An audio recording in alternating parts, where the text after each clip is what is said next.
Hello dear students, once again welcome you all to the Vishal Academy online classes. Today we understand about the economics for class 11 and that chapter name is meaning of the micro and macroeconomics. It's an introduction and it is our fourth part. In this part our today's topic is about the macroeconomics. तो पिछले video में हमने देखा microeconomics के बारे में, हम बात पढ़ेंगे मैक्रोइकोनॉमिक्स के बारे में. तो सबसे पहले देखते हैं मैक्रोइकोनॉमिक्स क्या होती है. पिछले वीडियो में जो हम बात कर रहे हैं तो माइक्रोइकोनॉमिक्स की जब बात हो रही थी तो वो स्मॉल यूनिट्स की बात कर रहे थे, छोटे छोटे units, individual person, individual firm, कोई भी चीज हो लेकिन वो क्या हो रही थी, इंडिविजुअल हो रही थी. लेकिन यहाँ हम क्या कर रहे हैं, जब भी इकोनॉमिक्स की बात करेंगे और मैक्रो इकोनॉमिक्स करते हैं तो ये स्टडी एज अ होल की बात करते हैं. जितनी भी चीजें हैं वहाँ इंडिविजुअल थे तो एग्रीगेट हो जाएंगे, यानी सब के सब क्या होगा, the part of the study of economics. तो लैंग्वेज क्या कहता है, macro economics is an other important branch of economic analysis. अगर इकोनॉमिक एनालिसिस की बात करें तो मैक्रो इकोनॉमिक्स एक दूसरा ब्रांच है.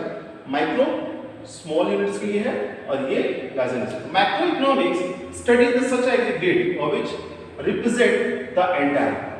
ये जब भी स्टडी करता है तो किसकी बात करता है, एग्रीगेट की. और एग्रीगेट जब भी स्टडी होगी, एग्रीगेट स्टडी जब होगी तो किसको रिप्रेजेंट द एंटायर, पर पूरी इकोनॉमी की बात करता है कि हमारे कंट्री में या हमारे नेशन में कितनी क्या कंडीशन है, पूरे नेशन की बात करता है. Like a total employment, total income, total production, total investment, total saving, total consumption, total aggregate demand and aggregate supply, general price level etc. ये जो भी चीजें होंगी वो पूरी की पूरी टोटल वाली सिचुएशन को रिप्रेजेंट करेंगी.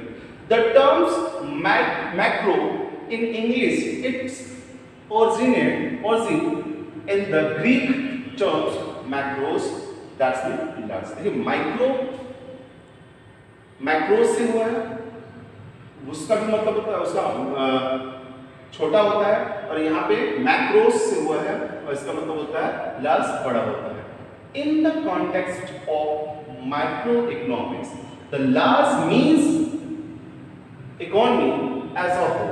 इसका अगर छोटे वर्ड में देखें तो माइक्रो इकोनॉमी का मतलब स्टडी कहता है the large means the economy as a whole. ये छोटा सा लाइन है, इकोनॉमी एज अ होल जब भी बात करता है तो ये पूरी इकोनॉमी की बात करता है. और मैक्रो इकोनॉमिक्स में किसको स्टडी किया है, economy as a whole. Thus the macroeconomics is defined as a that branch of the economics which is study the economic activities including the economic issues and the economic problems at the level of an economy as a whole. यानी कि दुनिया में जितनी भी तरीके की या पूरी कंट्री में जिस भी तरीके की प्रॉब्लम्स आ रही है, इकोनॉमिकल प्रॉब्लम्स, उसकी स्टडी करने की बात करते हैं. अकॉर्डिंग टू बी बॉल्डिंग की अगर बात करें तो macro economics deal with the individual quantities as such but with the aggregate of these quantities, not with individual incomes but with the national incomes. कहता है कि अभी इंडिविजुअल इनकम के साथ डील नहीं करता, ये जब भी डील करता है किसके साथ,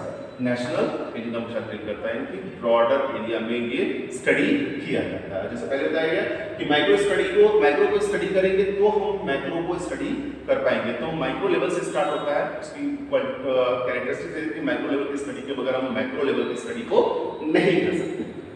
थोड़ा हम आगे निकलते हैं. कुड्स क्या कहते हैं, अकॉर्डिंग टू कुड्स the main tools of the macroeconomics is national income analysis. तो मेन टूल इसका क्या है, वो नेशनल इनकम एनालिसिस. यानी कि अगर देखें तो नॉर्मली कहता है above definition make it clear that the macroeconomic studies the determinant of the national income and the cause of economic fluctuations in the country. तो अगर देखें तो यहाँ पे साफ-साफ कह रहा है कि मैक्रो इकोनॉमिक की स्टडी की बात करें तो ये डिटरमाइन करना होता है कि नेशनल इनकम और हम उन रीजंस को स्टडी करना होता है जो हमारे कहते हैं फ्लक्चुएशन, जो बदलाव आते हैं हमारी इकोनॉमिकल सिचुएशन. नेशनल इनकम में क्या चेंजेस आ रहे हैं, हमारे अपने इकोनॉमिकल सिचुएशन में क्या चेंजेस आ रहे हैं, इनको स्टडी करना ही हमारा क्या है, पूरी कंट्री के इस प्रोसीजर को स्टडी करना हमारा मैक्रो इकोनॉमिक्स को रिप्रेजेंट करता है. तो हम इसकी बात कर लें, इसके विशेषताओं की बात कर लें, कैरेक्टरिस्टिक्स की बात कर लें. तो नॉर्मली क्या कहता है, स्टडी ऑफ मैक्रो यूनिट्स. ये जब भी स्टडी करेगा तो ये मैक्रो यूनिट्स की बड़ी यूनिट्स की स्टडी करता है. वो टोटल की बात करेगा, चाहे वो प्रोडक्शन हो, एम्प्लॉयमेंट हो, जनरल प्राइस लेवल हो या फिर आपका इनकम लेवल हो. तो जब भी बात करेगा टोटल की बात करेगा. फिर related to the whole economy, ये जो भी रिलेशनशिप इसकी आती है वो पूरी इकोनॉमी के साथ आती है. फिर द मैक्रो इकोनॉमिक्स वेरिएबल्स की अगर बात करें तो इसमें नॉर्मली कहता है कि जो इंटरनेशनल वो वेरिएबल्स, अभी उसमें क्या था कि जो छोटे छोटे वेरिएबल्स थे, जो छोटी छोटी यूनिट से जो किसी चीज को अफेक्ट कर रहे थे, तो इसमें क्या वही यूनिट की होती है, बड़े लेवल पे रहते हैं। Macroeconomics variables are important part of the subject matter of macroeconomics.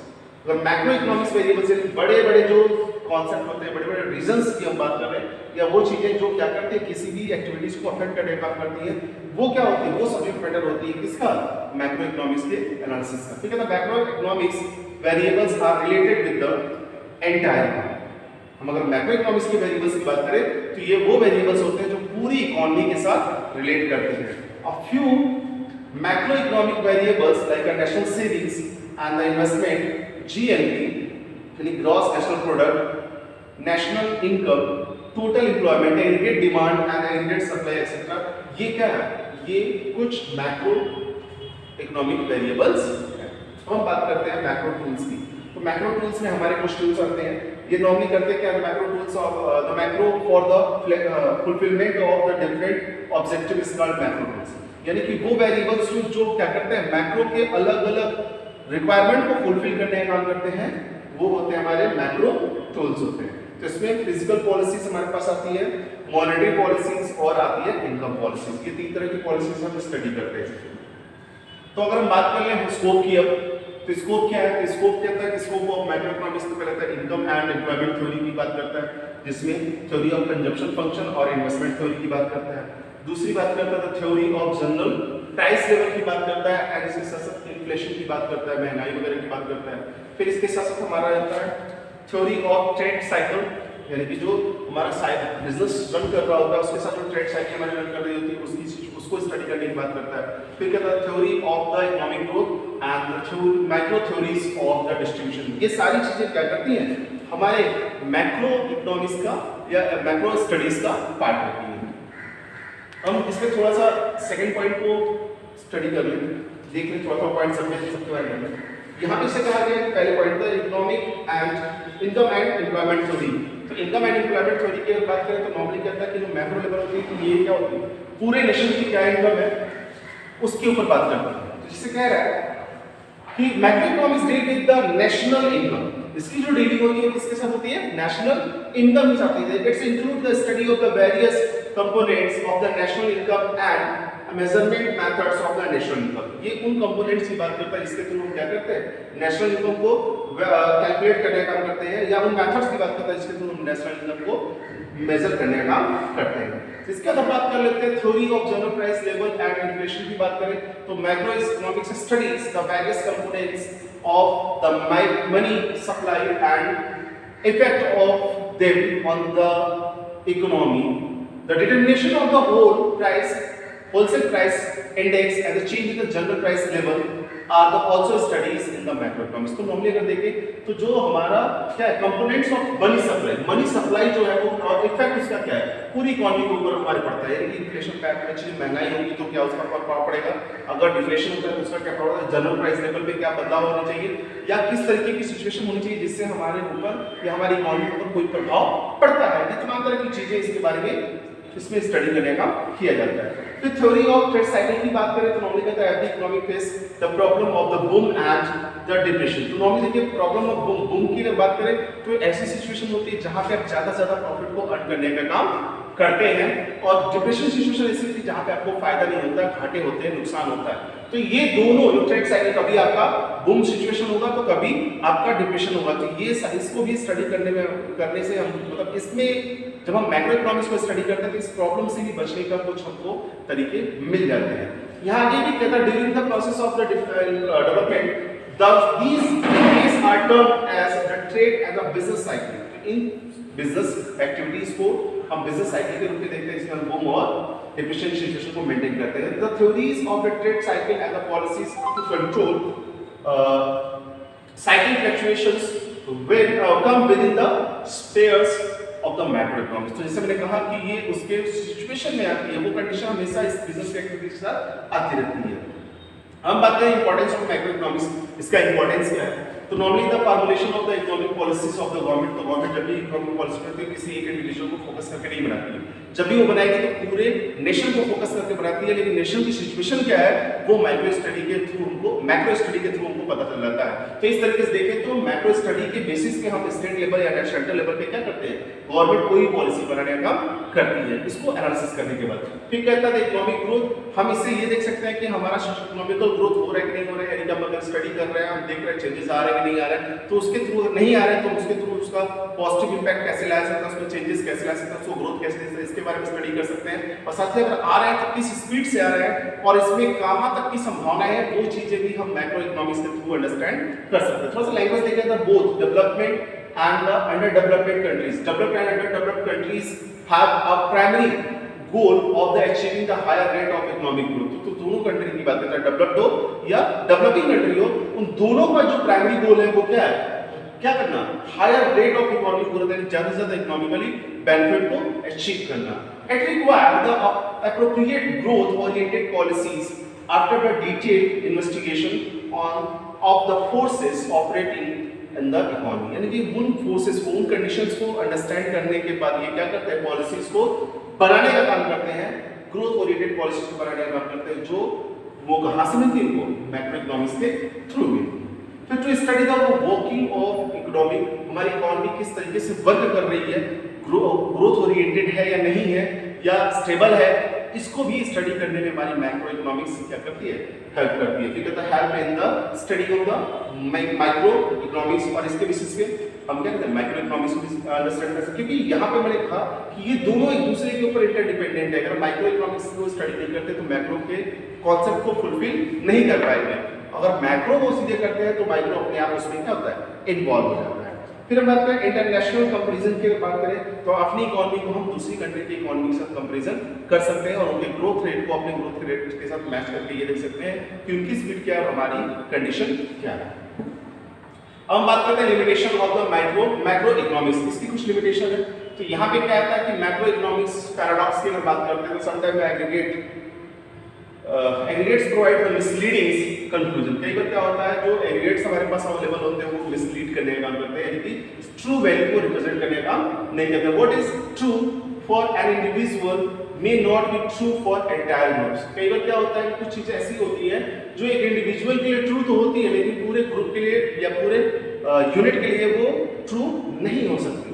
इसके तो एग्जांपल्स हैं, सेविंग्स की बात करें, saving of individual and society की अगर बात करें तो नॉर्मली पहले सेविंग्स के बारे में बात कर लें तो आपको पहले मैंने बताया भी है, the savings that amount which is left which we have after the all expenses from our income, यानी अपने पैसे से कमाने के बाद पैसे तो हमारे पास, उसमें से सारे खर्चे निकालने और जो पैसे बचते हैं वो हमारी सेविंग होती है। तो यहाँ पे सेविंग की बात कर रहा है, for the individual point of view the saving is a bit true, but if all the peoples in an economy started the saving, it shows a negative impact on the economy because अब देखिए क्या है कि ये सही है कि saving हमारे लिए बहुत जरूरी है, लेकिन अगर सारे लोग सेविंग करना शुरू कर दे तो उसका एक नेगेटिव इम्पैक्ट आता है। वो क्या होता है, मोर सेविंग लेस कंजम्पशन।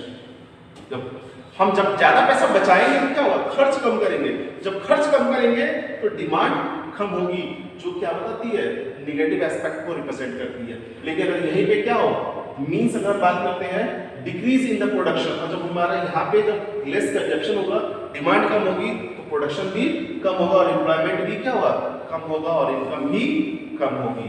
तो यहाँ पे अगर देखें तो ज्यादा सेविंग करना हमारे लिए फेवरेबल सिचुएशन को रिप्रेजेंट नहीं करता। Sorry, individual unit of are ignored. अब इसमें जब मैक्रो लेवल के स्टडी को बात करते हैं तो इसमें इंडिविजुअल यूनिट्स को की जो वैल्यू होती है, प्रायोरिटी होती है, इसको इग्नोर कर दिया जाता है, उसको इंपॉर्टेंस नहीं दिया जाता है। अब बात करें थोड़ा सा दोनों के बीच में डिफरेंसेस की, माइक्रो एंड मैक्रो इकोनॉमिक्स के बीच में। तो माइक्रो जो होती है वो इंडिविजुअल स्टडी को मेंटेन करती है, जबकि ये जो भी बात करता है एग्रीगेट या होल की बात करता है।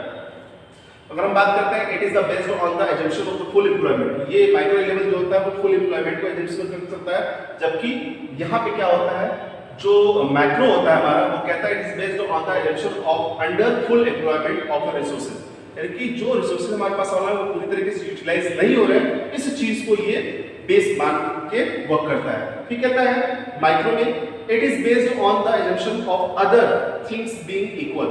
ये उस सिचुएशन को रिप्रेजेंट करता है जब ये मान सकता है कि बाकी सारी चीजें क्या है, सेम है, एक जैसी ही है, लेकिन यहाँ पे ऐसा नहीं होता है। कोई इक्विलिब्रियम एनालिसिस की बात करता है, यानी कि वो कौन सी सिचुएशन होगी जहां पे लोग सभी लोग एक कैटेगरी में या एक सेटिस्फैक्शन को रिप्रेजेंट करेंगे। फोर्थ पॉइंट की बात करते हैं, its objective is to study theories related to optimum the distribution of the resources। ये थ्योरी रिलेटेड है, इसके लिए थ्योरीज को कॉन्सेप्ट को बेसिस माना जाता है। और यहाँ पे क्या है, ये थ्योरीज रिलेटेड तो ये भी है, बट ये भी कहते हैं फुल एम्प्लॉयमेंट को फोकस करके चलता है, यानी कि यहाँ पे जो चीजें होती हैं पूरी तरीके से रिप्रेजेंट कर रही है अपने आप को। So dear students, in this video that's all. If you have any type of a doubt or the query, you should be consulted with the Google Classroom. Thank you.